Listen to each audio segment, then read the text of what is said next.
अस्सलाम वालेकुम क्लास 6। उम्मीद है आप सब खैरियत से होंगे। अल्लाह ताला आपको अपने हिफ्ज़ व मान में रखे। तो जी क्लास 6 आज हमने अपना सबक नंबर 2 जो है वो शुरू करना है। हमने हम्द बारी ताला जो है वो कंप्लीट कर ली है। आज हम सबक नंबर 2 नात जो है वो हम शुरू करेंगे। तो क्लास सबसे पहले नात क्या होती है? आप सबको पता है कि नात आप सुनते हैं, सुबह जो है आप रोज़ाना अपने दिन का आगाज़ स्कूल में जो है वो तिलावत के बाद नात से करते हैं। तो सबसे पहले तो आप इसकी तारीफ़ लिखेंगे नात की कि नात क्या होती है। तो नात ऐसी नज़म है जिसमें हजूर सल्लल्लाहु अलैहि वसल्लम की तारीफ़ बयान की जाए, इसे हम जो है वो नात कहते हैं। अब हमारे पास जो सबक नंबर 2 है वो नात रसूल मकबूल सल्लल्लाहु अलैहि वसल्लम है, जिसका उन्वान है हमारे पास वो नबियों में रहमत लक़ब पाने वाला। जी क्लास, वो नबियों में रहमत लक़ब पाने वाला हमारे पास उन्वान है नात का। अब हम देखेंगे, सबसे पहले तो हम मुश्किल अल्फाज देख लेते हैं चंद जो हमें इस नात में जो है वो मिलेंगे।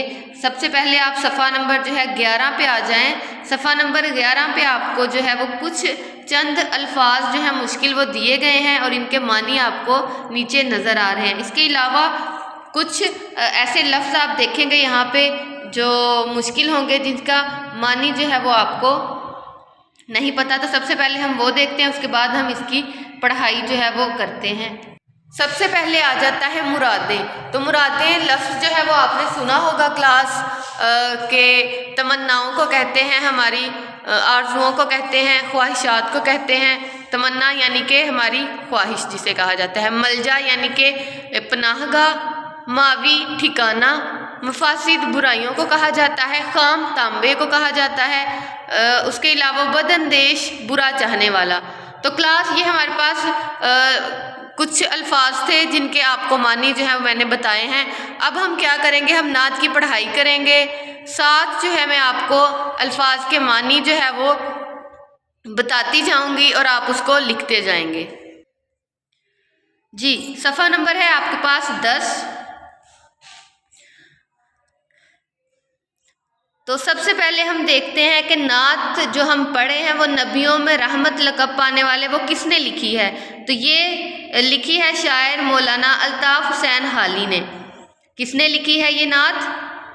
मौलाना अल्ताफ़ हुसैन हाली ने। क्या है जी, नात के शायर का नाम है मौलाना अल्ताफ़ हुसैन हाली। अब आ जाएं यहाँ पे, हम इसकी पढ़ाई जो है वो करते हैं। वो नबियों में रहमत लक़ब पाने वाला, मुरादें गरीबों की बर लाने वाला, मुसीबत में गैरों के काम आने वाला, वो अपने पराये का गम खाने वाला। पराये कहते हैं गैरों को। फ़कीरों का मलजा, तो मलजा कहा जाता है पनाहगाह को। ज़ईफ़ों का मावी, ज़ईफ़ बूढ़े लोगों को कहा जाता है, मावी कहते हैं ठिकाने को। आपको मज़ीद जो है हम जब इसकी तशरीह करेंगे तो आपको इसकी समझ जो है वो अच्छे तरीके से आ जाएगी। यतीमों का वाली, वाली कहा जाता है मालिक को। गुलामों का मौला, मौला भी कहा जाता है मालिक को। वो नबियों में रहमत लक़ब पाने वाला, मुरादें गरीबों की भर लाने वाला, मुसीबत में गैरों के काम आने वाला, वो अपने पराये का गम खाने वाला। फ़कीरों का मलजा, ज़ईफ़ों का मावी, यतीमों का वाली, गुलामों का मौला। खताकार से दरगुजर करने वाला, खताकार कहते हैं गलती करने वाले को। बदअंदेश के दिल में घर करने वाला, बदअंदेश कहा जाता है बुरा चाहने वालों को। जो हमारा बुरा चाहे उसको बदअंदेश कहा जाता है। मुफासिद का ज़ेरो ज़बर करने वाला, मुफासिद कहा जाता है बुराइयों को। ज़ेरो ज़बर यानी कि उनका ख़ात्मा करना। कबाइल को शेरो शुक्र करने वाला। उतर कर हिरा से सोए कौम आए, यानी कि कौम की तरफ आए। और एक नुस्खा कीमिया साथ लाया, यानी कि ऐसा कीमती धात जिससे हम क्या कर सकें, हम तांबे को भी जो है वो सोना बना सकें। मिसे खाम को जिसने कुंदन बनाया, यानी कि सोना बनाया, खाम तांबे को कहा जाता है। کھرا اور کھوٹا الگ کر دکھایا، یعنی کہ جس میں تھوڑی سی ملاوٹ ہو۔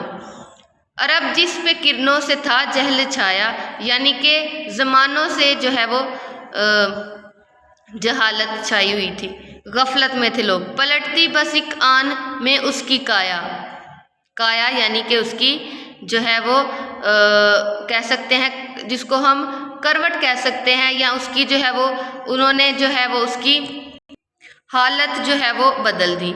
رہا ڈرنا بیرے کو موجے بلا کا، بیرے کہتے ہیں بحری جہاز کو، اور ادھر سے ادھر پھر گیا رخ ہوا کا۔ ٹھیک ہے کلاس، اب آپ نے اس کو ایک دفعہ جو ہے وہ اچھی طرح سے اب خود پڑھنا ہے، جو آپ کو لفظ نہیں آتا وہ آپ نے دوبارہ سننا ہے تاکہ آپ جو ہے اس کو اچھی طرح سے کر سکیں۔ اب آپ کے پاس جو چند مشکل الفاظ ہیں ان کے معنی آپ دیکھیے گا۔ ملجا و ماوی کہا جاتا ہے پناہ، جائے پناہ یعنی کہ ٹھکانے کو۔ خطا کار غلطیاں کرنے والا۔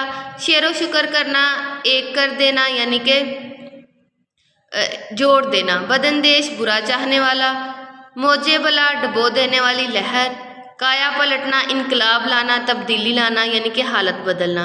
کرنوں یعنی کہ زمانوں، بیرا یعنی کہ بحری جہاز۔ یہ آپ نے چند الفاظ مانی ہے، یہ آپ نے اچھی طرح سے یاد کرنے ہیں۔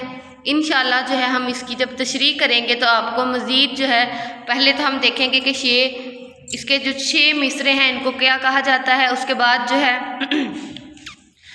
آپ کو جو ہے اس کا مفہوم اور تشریح جو ہے وہ اچھی طرح سے سمجھا دوں گی۔ ٹھیک ہے کلاس، اب آپ کا سوال ہے یہاں پہ دیا گیا حمد اور نعت میں کیا فرق ہوتا ہے؟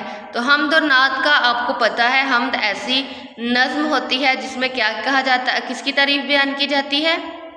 جی جس میں اللہ تعالیٰ کی تعریف بیان کی جاتی ہے، اور نعت جس میں حضور صلی اللہ علیہ وآلہ وسلم کی تعریف بیان کی جائے اسے ہم نعت کہتے ہیں۔ تو دونوں میں کیا فرق ہے، اس کو سوال کو آپ نے اپنی کاپی پہ لکھنا ہے۔ ٹھیک ہے کلاس، آپ نے حمد لکھنا ہے اور نعت، پھر آپ نے دونوں میں فرق بتانا ہے کہ اس نظم میں جو ہے وہ کس کی تعریف بیان کی جاتی ہے اور نعت میں کس کی بیان کی جاتی ہے، اور کون کون سی جو ہے وہ تعریف کے علاوہ جو ہے وہ کیا ہم لکھ سکتے ہیں۔ تو 3 آپ نے دونوں کی جو ہے آپ نے لائنیں لکھنی ہیں۔ ٹھیک ہے کلاس، اب آپ نے خشخط کر کے بہت ہی پیارا سا جو ہے آپ نے عنوان لکھنا ہے مارکر کے ساتھ۔ اس کے بعد آپ نے یہ ساری جو پڑھائی ہم نے کی ہے، یہ نعت آپ نے اپنی کاپی پہ لکھنی ہے اچھے سے۔ ٹھیک ہے کلاس، آپ ایک مصرع ایک لائن پر جو ہے وہ لکھ سکتے ہیں۔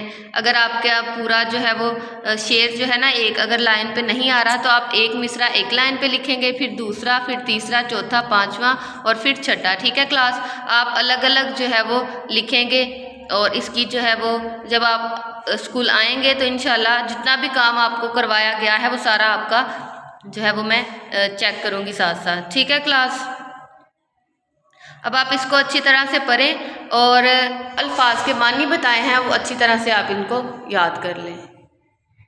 ڈائری آپ کی ہے، نعت کی پڑھائی کریں اور اس کے مشکل الفاظ کے معنی یاد کریں۔